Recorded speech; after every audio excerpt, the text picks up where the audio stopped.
Everyone. Thank you for joining us for another exciting episode of Progressively Yours Health and Wellness video podcast. We're so glad you could join us for another amazing show. Um, I'm Dr. Imani Ma'at. And I'm J. Bernard Kine Sr. And together we're Sankofa Institute for Wellness. And we are so enjoying sharing these Tuesday evenings with you all, bringing phenomenal people who are changing lives, touching lives, changing the world, really. So, and tonight you will not be disappointed. I want you to stay tuned, and after you watch this, I want you to share this episode with everybody that you know. Everybody. Yeah. So we usually start the show with a little spiritual meal, and Brother Bernard's gonna do that for us. Thank you, Imani. You're welcome. Greetings and welcome to all of you who are joining us again for our vodcast podcast. And as is part of our ritual, we begin the show by welcoming the ancestors to cover us with our spiritual blessings and benediction. And so I'd like to invite you, if you are willing to participate, for a short breathing exercise. And I will read, because been given the month of February to celebrate African American history, Black history, whatever word works. I'm going to read from Howard Thurman. Although we know that we celebrate every day, every 365 day, days of a calendar year. Absolutely. So, but we some of us do a little bit more during the month, the shortest month in the year of February. We made that decision. Yeah, I don't know. Right. But anyway, I'm sorry. I interrupted you. No. Good. Add on to what we know to be a true statement about we celebrate 365. So I would like to invite you to, if you're sitting and just listening, to close your eyes. I'm going to strike the ting shaws, and as you hear the ting shaws, allow the vibrations of the ting shaws to enter into your own vibrational system. Close your eyes, and I want you to take 3 breaths in and out through your nose. And I want you to say these mantras as you are breathing. On your inhalation, say quietly to yourself, I am breathing in. And on your exhalation, out. I want to invite you to do at least 5 of those as we now begin.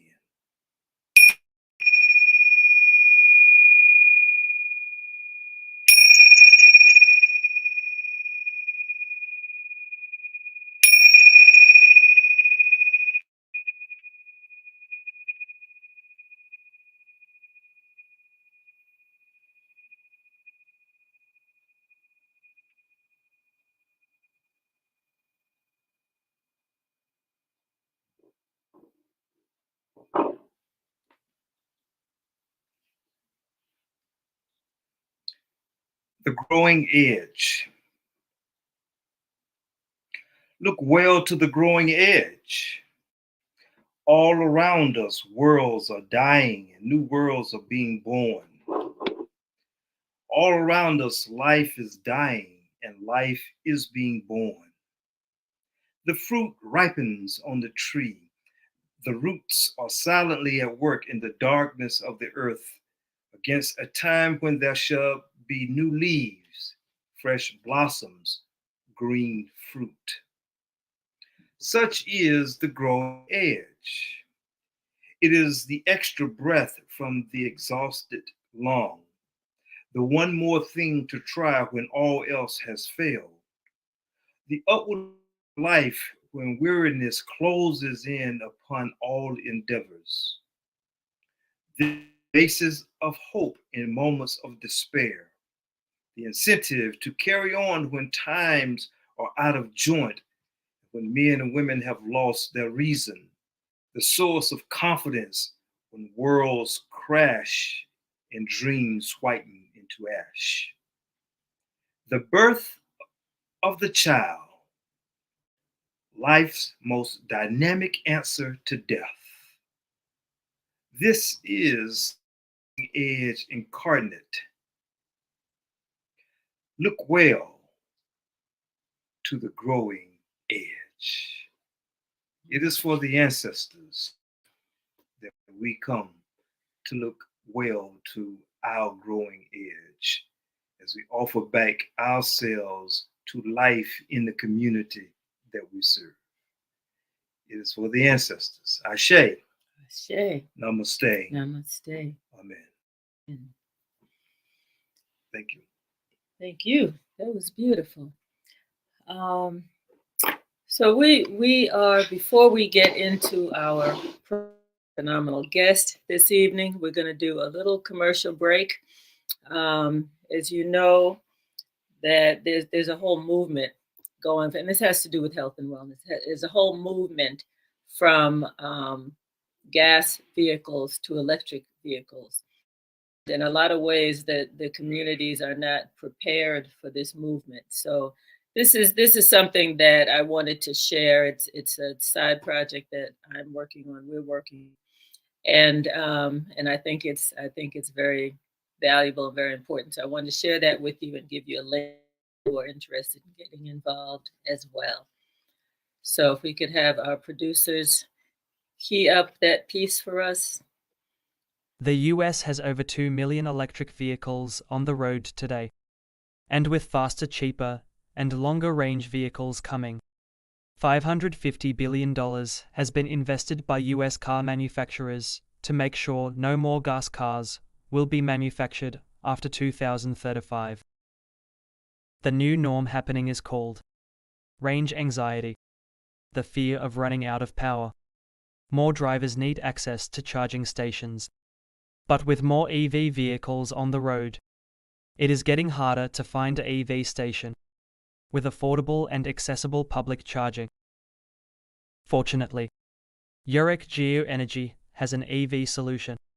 We are launching the world's first direct marketing EV company in the $42 billion USA direct sales industry, with 7.3 million marketers online and offline. This will be the fastest growing EV network in the history of the USA. 90 million households looking for extra income will register for free, then buy their EV units and earn free electricity from customer usage. No matter if you are a renter and need a regular charging spot nearby, or you need a boost for your next road trip, or need to plug in while you go for a hike, Urec Geoenergy offers daily cash flow for homeowners and small business owners, which could earn you up to $300 a day by sharing your charging station schedule with customers that set appointments through the Urec Geo app. Remember, as a charger host, you set your own rates per hour or flat rate per charge for your charging station. 125 million electric vehicles are coming to market by 2035. This a huge income opportunity for homeowners and business owners for the next 30 years. 6 states in the USA pay homeowners carbon credits checks for electric vehicle stations usage. All commercial electric vehicle station owners can receive checks from the US Treasury Department quarterly or yearly for helping reduce carbon emissions. Urec Geoenergy mobile app is coming soon. It helps you find charging locations so you can reserve and pay for charging your vehicle by appointment, all with a few clicks. You can also sign up to be a host and earn up to $300 a day in cash for selling your electricity to EV owners. Direct selling is the true sharing economy. With 7.3 million members in the USA, Urec Geoenergy will help millions of homes and businesses join the next trillion-dollar industry. If you are looking for the perfect home business, Urec Geoenergy is for you. It is the world's first government-backed home-based business, helping homeowners earn free electricity and cash flow from electric vehicle charging. If you are a business looking to have more customer engagement, this is the perfect extra income for you. Imagine more customers at your business location for 15 to 20 minutes guaranteed, which could 10x your business sales. For more information, get with the person who shared this video with you. Thank you.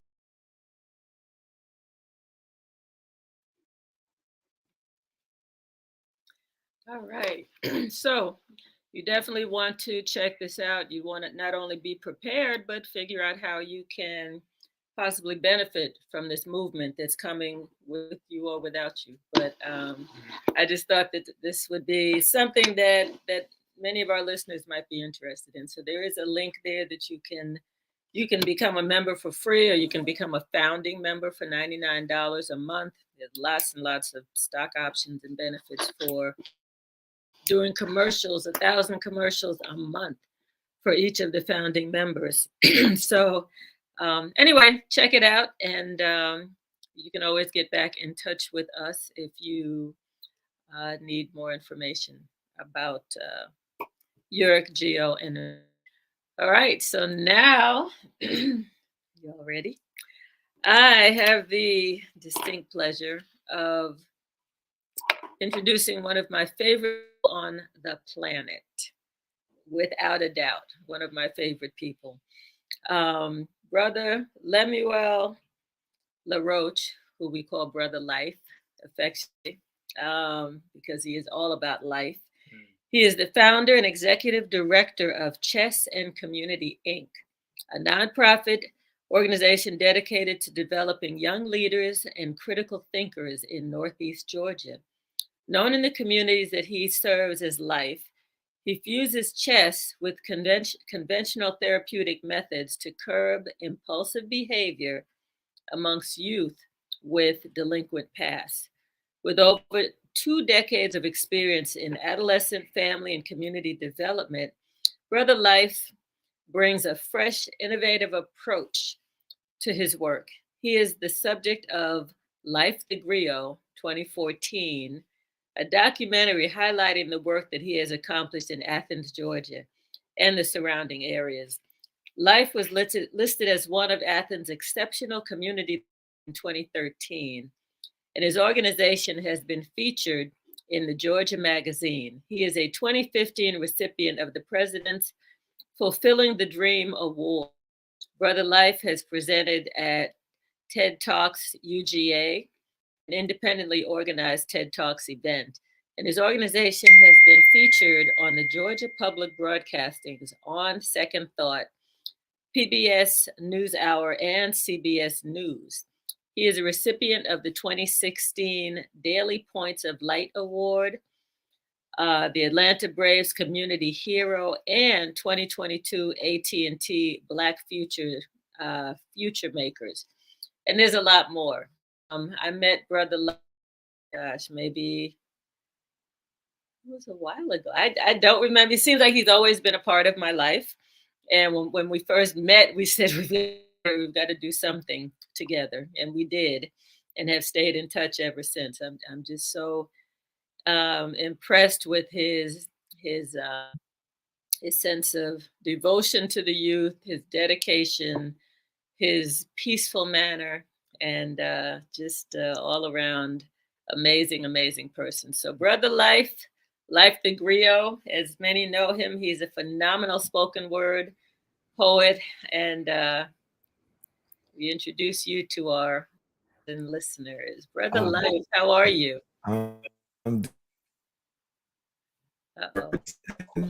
I must say, from the moment I met Sister Imani, my dad, it was a strong mentorship, and I appreciate a lot of wisdom that you just been sharing with me over the years.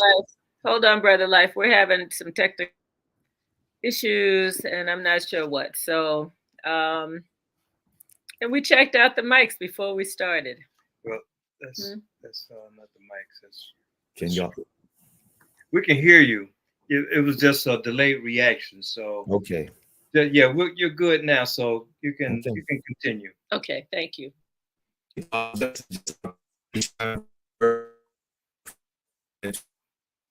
So give thanks for that.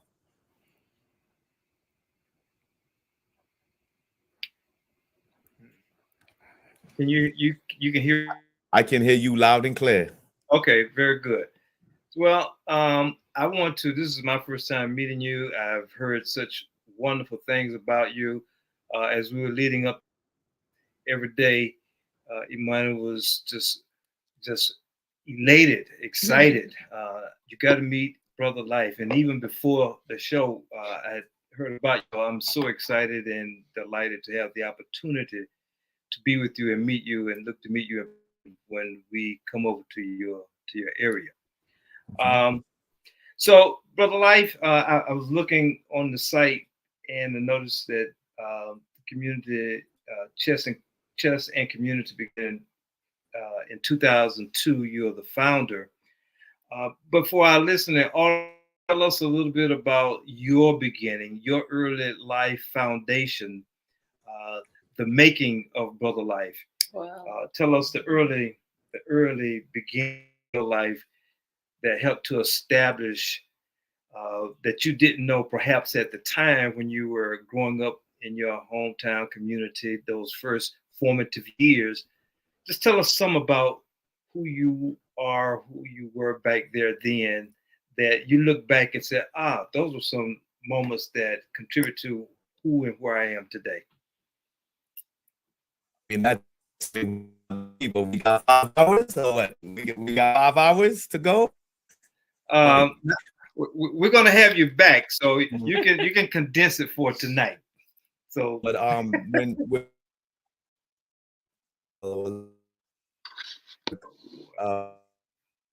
the elder unity fathers and of hearing you now you're coming through clearly. Can you hear me? Yeah, we can hear you. Okay. I went through many different schools of thought. We go into learn some young age. So, Brother Life, can you hear me? Loud and clear. So I'm just going to ask, I don't know if Janet or Toya can do it, if we turn a video off for a second and see if we can just hear your voice, since we have a visual of who you are, because there's a drag, at least on our end, that we are experiencing. Okay. Can you hear me now? Yes. Oh, much better. Yeah. Much better. Okay. I have thought it was much.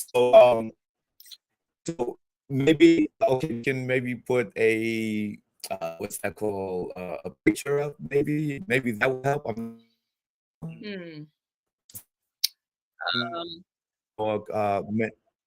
We might need you to go out and come in. That might. Janet, what do you think? I'm going to remove him. Okay. That's not us. It's always the on the guest side. Yeah, that's something either StreamYard or. Okay, let's see what's happening. It's coming back in. Keep our fingers crossed. I mean, how do I sound now? Yeah, that sounds good so far, and we can see you. Okay, let's try it. I mean, look, it happens. We're in the age of AI, and so whenever something powerful is about to go across the line, these things happen. Always. You said it. Oh my goodness. We and we all still I'm seeing on my side out and then come back in. So I'm not sure if that's playing. I've never seen that before, but that time. We may do that one more time, and if we have to run over, we'll run over just a few minutes. But we want this to be. We want people to hear what you're gonna. Okay, so I would say just to carry on, there was a lot of elders in our community, and it was through the school of thought of Islam and a little bit of Judaism, and there was a community setting that I was a part of growing up, and with that. I just had my father. I had a village of fathers and a village of to pour from that poured into me, and and community mindset. Like I am a part of it and to do something with this community. And instilled in me, and then in help. I mean, my father was he was all given.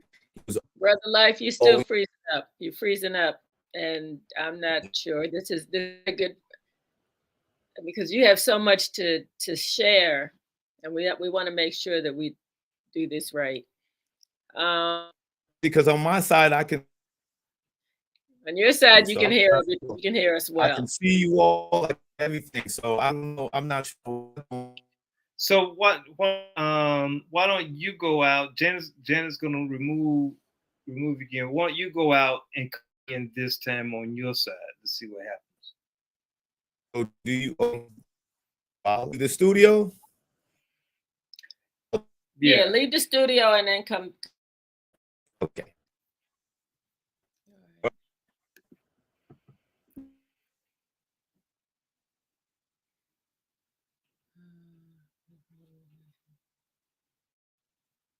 Okay, so we'll take a second. Like you said, this is the age of lots of things happening, AI, and the age of not knowing what's going to happen with the technology. Unfortunately, much as we try, because we met with him before the show and everything was fine.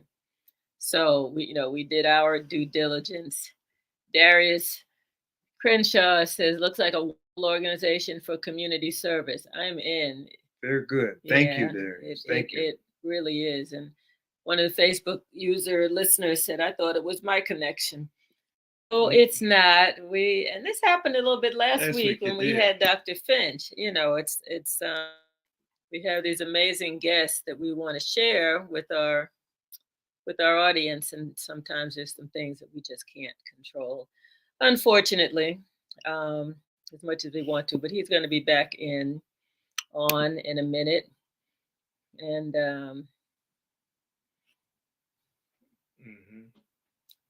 some other people are leaving messages. Yes, he left the studio. You all are. What is that? I can't read it.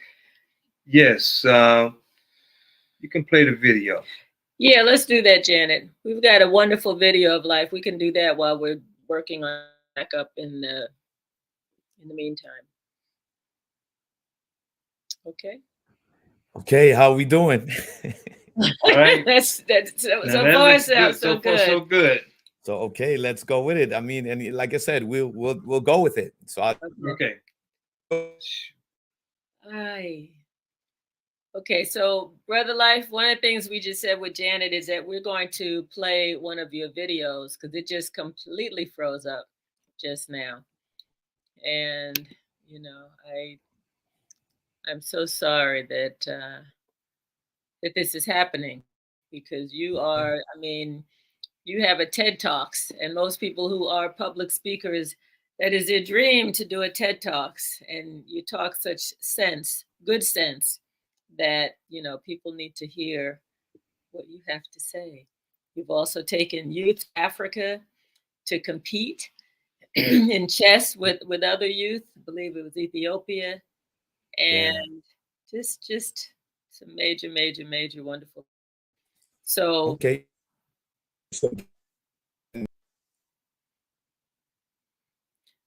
Okay, Janet, you want to run the video? You only start off life with two things. The first thing is the breath that you have. But the second thing you get is your family. The question is, what do you do with that family?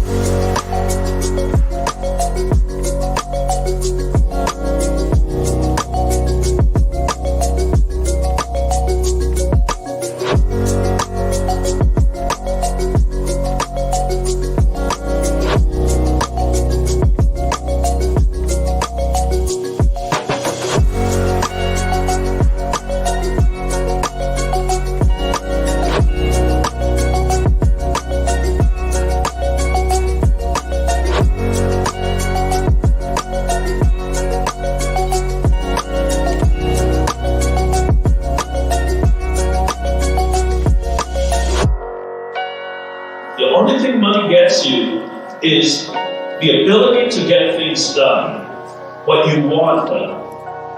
The power of family is getting those same things done without money. It takes time. You've got to make time for it. Family makes you powerful.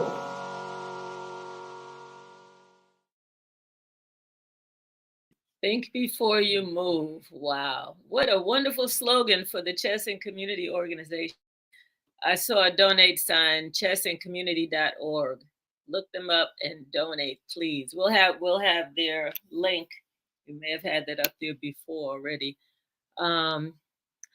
Okay, that's the at chessoncommunity.org, and social media at Chesson and IG at Life the Griot. And I'm going to just put up some energy that we'll be able to hear from the Griot. Mm-hmm.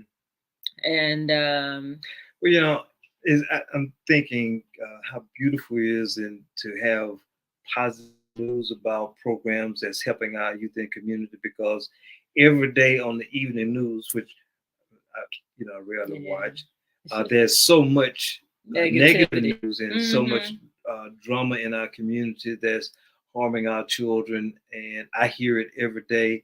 I was in a session today, and an educator was sharing that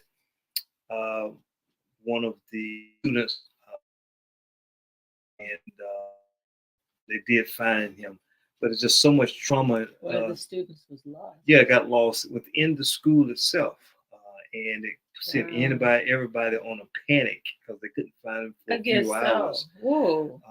But the trauma of that experience, to have programs like Brother Life has, is to help give healing to our youth that is necessary and needed, and it needs to be multiplied in all areas of our community and culture. And I saw that they have, they've established positive relations with the police, the local police, and they've had them and working with the youth, and I think that's powerful, because if there's an officer sees something going on, they see one of the young people that they know by name, they can call him by name. What are you doing?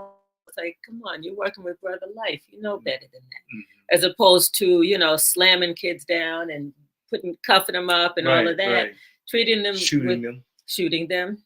Yeah, it's so hard to even go there, but that's, it's still happening all the time. So, it's just amazing to have organizations like this with someone as dedicated as Brother Life, and just the role models that he's presenting to them. I see him in the background. We are going to try this one more time. We're not giving up. We're not giving up, Brother Life. Well, look, they could try to stop it, right? But we're going to do it. We're going to have a good time tonight. Yeah, thank you. Y'all can hear me now, right? We can hear you. We hear you. Go. Yeah. We still got the slight freeze, but we'll give it a shot. So, as you were saying, tell us about your Early Life Foundation, because you had help that helped you to develop your own sense of identity, sense of self, that you are now back into the community. So give us some about who you are in the early beginnings for your life. Yes. So a lot of the early beginnings took place in New York City, and it came, and you all are, you can understand what was taking place back in the 60s and the 70s, and I'm a 70s baby. So we came into the era of when there was a lot more community. Hip hop was still at the forefront, just being built when I was a child in the 80s and 90s. And there was still that sense of community, seeing a lot of the Sunnis, the Ansars, the different Hebrew Israelite camps, and a lot of Black power movements in those eras. And I was a product of a lot of that, that practice community. And I've seen brothers and sisters, like work together and engage communities in a real way. And I think that's what gave me that foundation of I don't just see individual, I see community, and we got to practice community, and we got to engage community when we're thinking about youth. So that was sort of my what they call nature, my nurturing. Now the nature part of is my father. My father was that altruist. He was that he was that person in Islam that gave the akika. When a child is brought into the world, he would sing the adhan to his ears, in their ears, in the children's ears, and he was the one that buried the children. Oh, that buried the elders, right? So he was always a man of the people, and everywhere we would walk around New York, everybody was like, "Oh," and he was like, "Your pops, man, was this and this." So, I like to say, like, I'm a chip off the old block, right? In that sense, right? Yeah. And then there's that hip hop influence that that challenged us to see the world and understand the world, not the current programming, but a more older. I want to say older, meaning the more of when it was in hip hop was more in this essence of understanding community and growing up with PE, Public Enemy, Fight the Power, and growing up with Brand Nubians, and being Nas, and just growing up with a lot more positive influence, and that helped me just shape the way I see, the way I understand the world, and the way I engage the world. Now when I started to go into the world and and experience what every young brother experience, the peer pressure, the trying to understand yourself. But what I had in my advantage is that I had a village of models to look up to. Whereas today, what does that village look like? Right, a lot of our young people don't really, if they have it, they don't know where, they don't know, they don't trust it. They, whatever it is that's speaking down to them, it don't connect with their pain.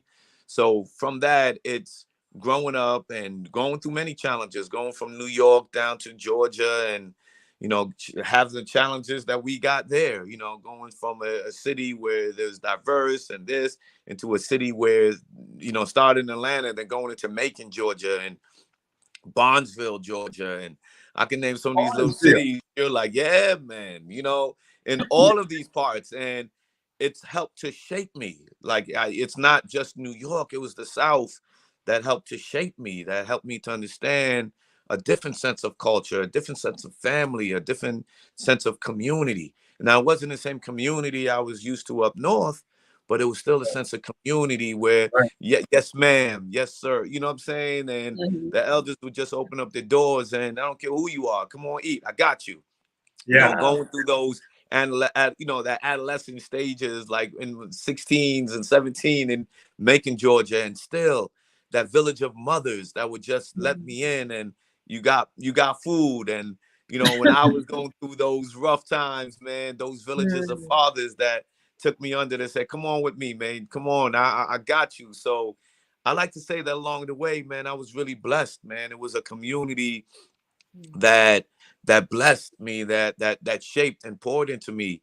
So fast forward, graduated from Macon, Georgia, dropped out first and went back, finished, got my high school degree, started in Gordon College in Barnesville, Georgia, transferred to University of Georgia, where I wanted to get into technology. What we talked about, we're in the age of AI, right? It's not coming, it's here. And how we're going to really deal with it, and how we're going to prepare our communities to deal with it. And my thing was computer science, but my heart was always in the people, man. We got to figure out a way to, I'm at the University of Georgia, and I'm enjoying the Georgia experience, but outside of that bubble, there's an entire community, man. There's a poverty level, there's culture, there's 11 generations of poverty. There's, youth. There's, again, not just focus on the bad. It's a lot of beautiful, beautiful things in this community. And my work was always, okay, I'm here. Let me do my part.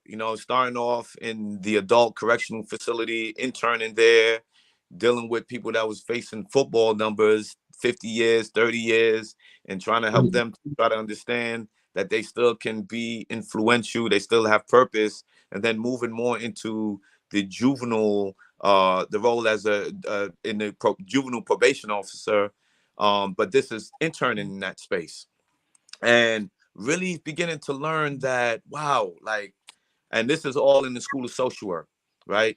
And just really beginning to learn that my father used to say, you're either going to be part of the problem or you're going to be part of the solution, right? Mhm. And that was something that was really planted inside of me. And I just started getting up, man, roll the sleeves up and do the work. And poetry was always that thing that my father was a poet. He used to put me on to the work of Khalil Gibran and, you know, the last poets. And, you know, I'm from that, you know what I mean, learning and hearing. And a lot of that fused, even with the hip hop, fused like my style. And then poetry is what I started engaging youth with in the early stages. But then that eventually moved into, I realized that poetry alone wasn't going to do it. I really Right. need to get into youth development in a real way to So really challenge the programming. Yes. okay. So which piece do you want to share right now? The youth or the projects? Okay, I mean, I think if they hear the TED talk, they can probably they're gonna hear the youth, right? So I don't wanna, you know, I'm challenging them to just look at the TED talk, put the name in there. But if I can do one called like Reawakening, right? Oh, And it okay. says, and I think it can paint the picture of exactly like what how I write, right? So it says, in a state of silence is where I do the most communication. Align myself with divine truth, converse with the author of my creation. I beg for the seed to feed my dying Black nation. Find a cure for the cursed tongue so we can reverse our spiraling degeneration. She laughed. She said, life, it was written that we beheld triumphant in the end. Now, modern man communicates through computers, pressing send. New habits formed by social network trends. Our voice is no longer used, but we got thousands of social network friends. Freedom of speech as they monitor your email addresses. I'm talking those agencies whose male director was known for wearing female dresses. They implement COINTELPRO, watch our communities regresses, but he or she who's not afraid to speak best believe the Most High blesses. It's sacred geometry. You put a dot within a square, give your room 4 walls. Hit your mind with reverse magic, have it locked inside of laws. The hand that claims to serve the truth will have you locked within the claws. Program your senses and have you doubt on what you saw. Case in point, the kid was given 3 years for selling drugs inside a ballpark, while corporations get richer selling you drugs inside of Walmart. Those surrogate emotions they sell to you inside of hallmarks. And if the foundation is built on lies, we got to exit the building before it fall apart. Unmanned drones drop bombs, and I get a ticket for driving a car without a seatbelt. I read to you from what was chiseled in my heart and hoping that it be felt. May it ignite the suns to dry the oceans that we've wept. And may these words open your inner eyes from the centuries that we've slept. Right? So that's part of that reawakening, man. So it's just giving you an idea of the influence, like That was just nice. Beautiful. Yeah. Powerful. Very powerful. That was great. Talk a little bit about chess and how you came to chess. There was here by somebody about chess, and they said chess is a game of how to think 3 and 4 steps ahead, protect your home, and make sacrifices in order to succeed. What do you think exactly. about that statement? It's on point. That's exactly. And when I teach it, I teach it from that perspective, right? When I teach chess, I'm not just teaching them how the pieces move. I'm teaching them systems thinking. How do you start thinking in systems? How you start looking at the systems around you and how it impacts your day-to-day life. So how I started the process, it was in the juvenile system, getting the kids, and we could talk to them all day long. They'd be like, oh, man, I don't want to hear that, man. Like, I heard it. You know, I heard it. You saying it, my uncle saying it. Like, y'all talk too much, right? Like, okay, I tell you what, take out $100, put it on the table. You beat me in chess, I give you $100. And kid be like, hold on, man, you gonna give me $100 if I beat you? And the kid don't even know how to play chess, but immediately he's like trying to learn. And I saw it. I was like, okay, we got to meet them where they're at, not meet them where we're at, right? So I'm like, I'm teach you how to play chess.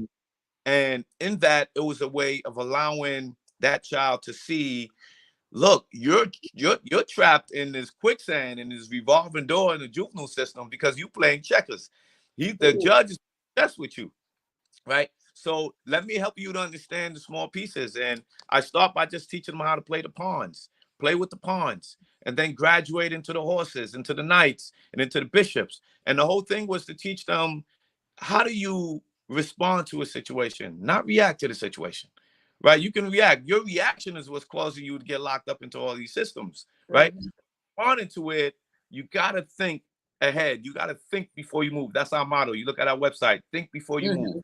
Every time we start, like, what's the motto? The kids be like, think before you move. They give up, you got to give me some push-ups, right? So it's like still that thing that was instilled in me by those elders, by those older brothers, is just paying it forward to that generation. So as we started, I would be like, all right, come on, chess and pizza. I would just buy a whole bunch of pizzas and the kids just come down and play, right? Chess and ice cream. Let's get ice cream on me. Come on. And it was a way of getting a lot of those young brothers, that's what started with, around those tables and really start pouring back into them. Like, okay, like, what's your next plan? Okay, you dope on a chess piece, but how are you thinking? How are you applying this to the game of life? What's your next 4 moves? And a lot of times we don't even know what we're going to do 25 minutes from now, right, kids? Well, we trying to train them to start thinking 5 years. What's your 5-year plan? If 5-year plan, I don't know what I'm going to do 5 minutes from now, let alone a 5-year plan. So the idea was to start training them into concentrating. Like the kid would start, he concentrates or she concentrates, and then they lose their focus. I say, see, at this point is where you lost your focus. They're like, how you know? You saw it. Your game fell apart. So it was teaching, using a game and helping them to see, like, I bet you start things and you don't finish. How you know? You started with a dope plan, strategy, and then you fell apart, right? Sometimes you got to take 2 steps back to move forward. The knight, like, that's how the knight moves. And I wanted them to look and understand chess from that community, from that systems thinking model. Look at the castle as your community. How does the castle move? It moves straight. So I'm telling you, you got to keep your community straight. So how did we do it? We started with community cleanup. How do we keep our community straight? Then we start looking at, okay, well, how does the knight move? The Lord of War. All right, let's get some discipline in. We got chess and boxing. We take them up and down Stone Mountain. We take them into all these different chess and jiu-jitsu. Like, introduce all of these different training with these kids so they can understand, yeah, the warriors need it. You just got to be a warrior for the right things, right? Then the bishop, your spirituality, your bishop, it moves to the right and to the left, diagonal. Those angels we learned that was on our corners, our shoulders, that would guide us in any direction. So it was always like, you can choose what directions you go, but there are consequences for every direction you move. So it was like incorporating that bishop, like what's the role of a church or masjid or your spirituality in your life, right? Wherever that person is at. And then we will go into the queen, your moms, right? Oh, mama, how mama holding it down, right? Or even if I'm talking to a young lady, you that queen, you that power piece. And then the young man, the king, right? The game is over. Hate when the king is out of line, right? So it was using the game to introduce them to what's happening in their neighborhoods and their communities on a micro level. And when they grasp the concept, then we introduce a macro. Now let's start looking at the policies, the castles, the banking systems, IMF, how they connect, the knights, the military, how that connects with world, right? So it was using chess from a systems thinking and allowing them to see and understand how all those systems work together to either crush them but they got to learn how to work through those systems and engage it before, you be like, man, the system is rigged. No, the system is designed to do what it was designed to do, right? So now the question is, if you don't know the rules of how it works, then you're going to always get crushed by it. So let's learn the rules. Taking them to a mayors and commissioners meeting. Let them to understand the language that moves policies, that runs our cities. Well, what district you live in? District kid be like, yo, I run this city. Now, this is the city manager. Who hires and fires the police chief? Everybody get mad at police. Okay. I'm not going to say the police plays a role, but who hires and fires the police chief? Right? the city manager in some cases. But if you don't know your city's organizational chart, then how are you going to understand anything and how to move? So it was using the game to help them to recognize how systems around them work. And it morphed into, it just got bigger and bigger to where we are now in Macon, Georgia. We're in Atlanta. We did something for the mayor over the summer in Atlanta. You know what I mean? And it just became bigger and bigger. And we host annual conferences every year where we give thousands of dollars away for kids who give essay competitions and speeches, you know, and they got to answer real questions. We say questions like, not if you was a butterfly, what color would your wings be? Nah, I got a real question for you. You know, the city gave $77 million to expand this local jail through our speed loss money. If you had $77 million, how would you use that to better your community? Right? Kids to start in and thinking outside the box and get them to become familiar with the languages that runs their city. Right. So we would do that at this conference, use questions that, and we reward kids who answer it and they get to speak at the conference. Same thing happened in chess tournament. We have kids from all over come, $1,000 on the table, middle school, elementary school, high school, and y'all compete for their chess. Then we morphed into a robotics. Now we got kids like you see the robot behind me. The kids building robots, coding these robots to move chess pieces. You know what I mean? Just to show them that you're intelligent, man. This month we're doing debate. So the kids are debating. We're going to have our kids debate with the kids out of Macon. And this is all from a grassroots community. And we don't hear about stuff like this until we do this. Right? This is not the stuff that's going to... I'm sorry, go ahead. So, because you were talking about the competitions, I want you to talk a little bit about when you took the youth to Ethiopia. Oh, man, that was... Oof. That was an experience. In fact, it was a documentary we made about that, but we had to pull the documentary back. But my sister Leah, we met when we was in college. She was an Ethiopian sister, beautiful spirit sister. Her family, I mean, beautiful family. And when we were in college, we always talked about one day, man, we gonna make this happen. We're gonna get our kids. We're gonna take kids. We're gonna take some kids to Ethiopia. And it was just, job talk at one point, right? But as we got older, like, let's make it happen, right? So we went through the process. 2017, she was working with a bunch of kids in Ethiopia, and we had them online going back and forth. There was a language barrier, right? But it was going back and forth, like, yo, we coming to Ethiopia, we gonna crush y'all. They was like, nah, y'all, you know what I'm saying? So we had them thinking that it was gonna be a competition in chess. But the name of it was called From Knights to Kings. But when they went to Ethiopia, we started in Addis Ababa, then we went into Dese, and we went to Lalibela. It was about introducing them to, this is how you look. This is who you were uncolonized mentally. Ethiopia was only one of the only that hasn't been colonized, right? And it was allow them to see, like, these are all the places that was built by people that look like you. Right? Mikael, Nagus Lalibela, meeting all of these different temples and kingdoms, and it was an experience that completely not only blew their minds, it blew my mind as well.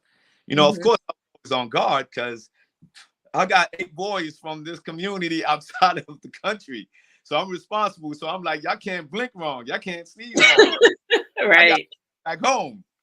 And we thought that they was going to be homesick, but it was actually the opposite, man. They didn't want to leave. Yeah. They don't want to go back, man. They was like, it's nothing to go back to. Like I'm home. I feel connected. I feel loved. You know what I mean? When you go to visit different parts of the continent, man, brothers, they hold hands when they walk. Sisters hold hands. Right. But for us first, it was like, hold on, man, what kind of the game is this? Yeah. It was holding hands with them kids, walking up and down, man. And it was a beautiful experience, man, where they got to meet scholars and thinkers and their peers, and they paired up and they were dancing together. They played soccer together or football, and the Ethiopian brothers whipped them up, And it was a way for them that you got a bus coming to your house every morning and take you to school. This kid is walking across 4 mountains to get to maybe the size of this room. And And it was just in the brilliance, and it was a way of letting them see that you got these things in front of you. You got to take advantage of it. You got to work with it. And I mean, it was a beautiful exchange. It was the story could go longer. I mean, that's like a 3-hour conversation. Right. All the details and the things we did and how we stay connected. And out of all those boys then went up and made some really good things happen. One just had some challenges, but everyone else, you know, went and did it. And we, you know, stayed in touch with some of those Ethiopian brothers and sisters. And it was just a beautiful experience. That is so nice. I know for me, that was on my bucket list back then. It's like, I want to go to Africa and I want to go to Brazil, mainly because Africa is, you know, the motherland. In Brazil, there were more Africans there in than anywhere else outside of Africa. So anyway, I mean, but I went when I think I was probably 20, 24, 25, Nigeria for a summer. But the experience was just life-changing. So for you to take youth, were they teenagers that you took? Yeah, they were teenagers. They were all between the ages of 12 and 18. Wow. And complete life experience. In fact, coming back, the kids were like, man, I mean, you can see in their faces. And the parents were like, did y'all actually go to Ethiopia? Because these kids ain't speaking. And the kids were just like, I can't. We just can't put it in words. It was that. And if I would have did it differently, I think we would have really had a counseling, like as they coming back, to just kind of reintegrate them back into where they just came from. Because they would just sit like, man, this experience is amazing. And the parents were like, they're not talking. It was just like, you just had to be there. Like you had to be there. And one of the lines one of the young brothers said, he said, man, I'm now homesick. I'm sick of home. And it was like, oh. Wow. And he wasn't talking about his house. You know what I'm saying? He was talking about the environment that we live in, man. And that's what a lot of people don't understand. It's pressure. It's a lot for these young people to try to navigate through. And people are like, well, I did it. Well, yeah, you didn't. I'm happy these cameras and all that stuff wasn't around when I was young. You know what I mean? When I was growing up as a teenager, I would have been distracted. I would have been, you know what I mean? It's a whole different world that they're experiencing. So anything we do at this point, we have to match that in our programming. We have to, you know, we have to provide those opportunities, allow them to travel. We take the kids, we travel, we get on the mountains, we take them kayaking, we take them to DC, we take them all over and allow them to experience, not just to, you know, let them be kids, go kayaking, man, go get this experience. When we was growing up, I never got a chance to, you know, go overseas, go to these other countries. And my peers were doing that. They were, we went to Paris, we went to, you know, and it's like Paris, like, man, I ain't get off the block. You know what I'm saying? I was trying to figure out a way to get some money, work, you know. So one of our one of our viewers asked how long you were in Ethiopia with the youth. We was there for 2 weeks. Wow. 2 weeks. So we got a chance to really like it's I mean, hopefully I'm gonna try to get that documentary back out there, but it's why was it taken down? It's just, you know, the reality is, one, there's a lot of international, you know, when you come out with documentary, and you know, there's a lot of international what's the best word to say it? I would just say like this, you know, for respect for the families, we had to take that down. Okay. Respect for the families, we took it down. And maybe it will come back up one day, but for the respect for all the families, we had to take it down because Ethiopia, you know, as you saw, was going through a civil war. I'm not gonna say a civil war. We know it's a lot of, I mean, we know how these things are played, right? How there's a lot of foreign interests.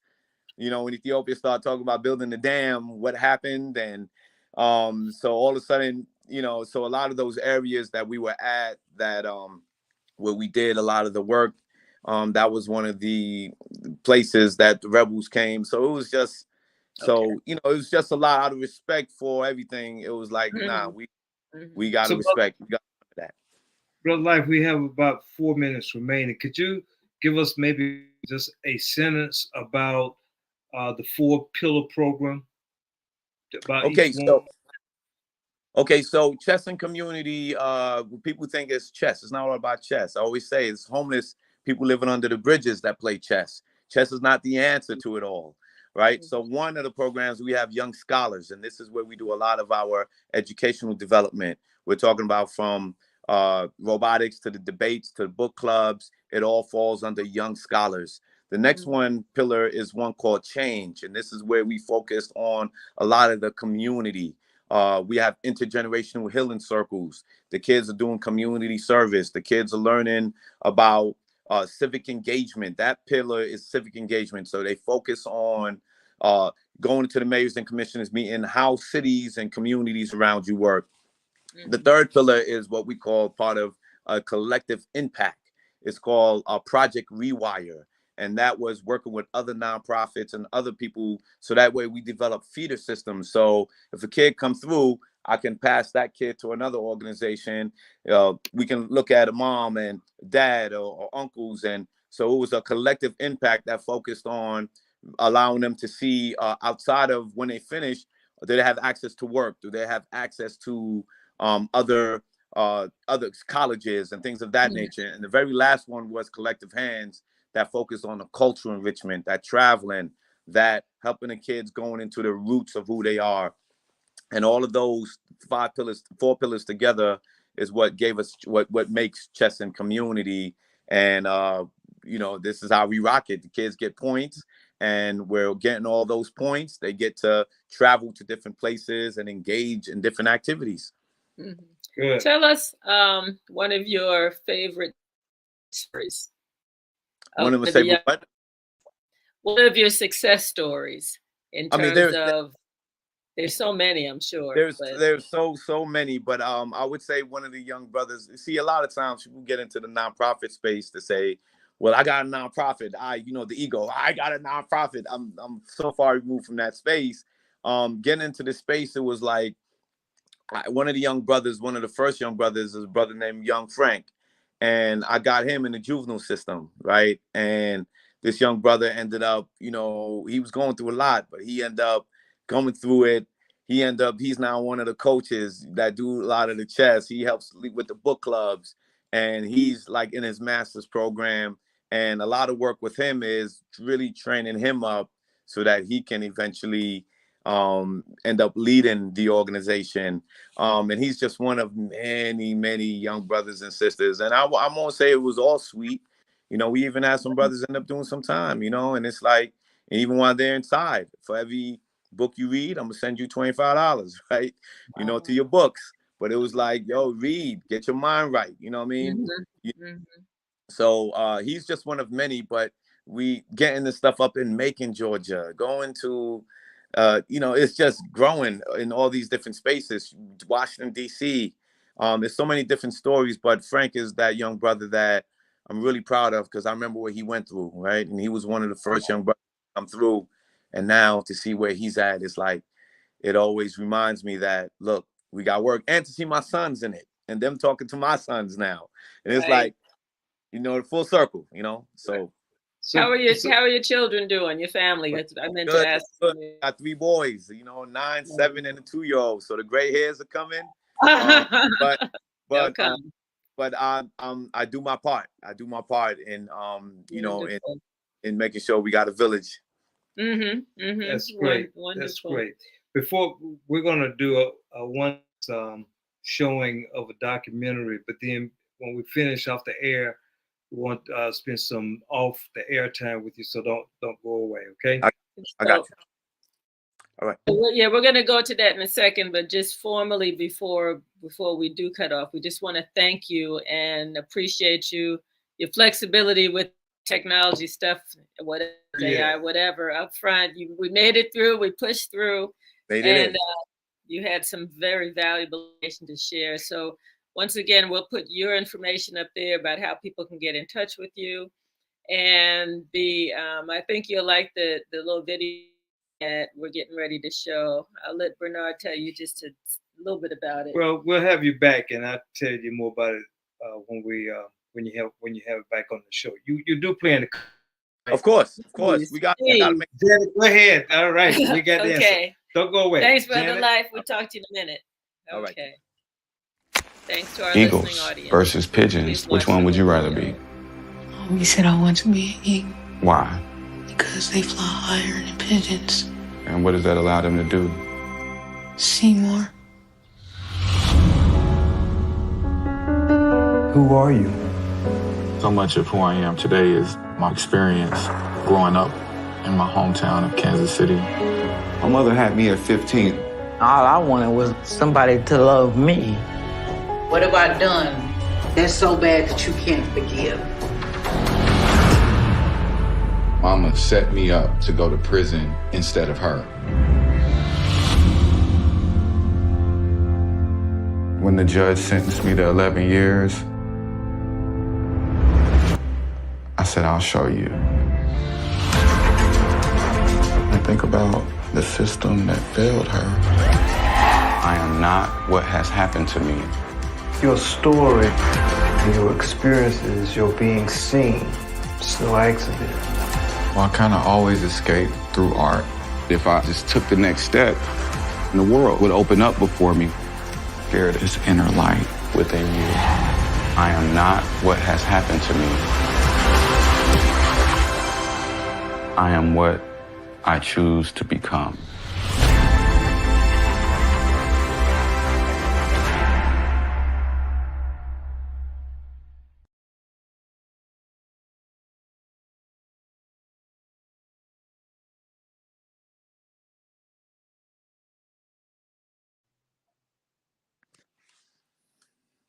I'm not sure if, are we still on? Okay.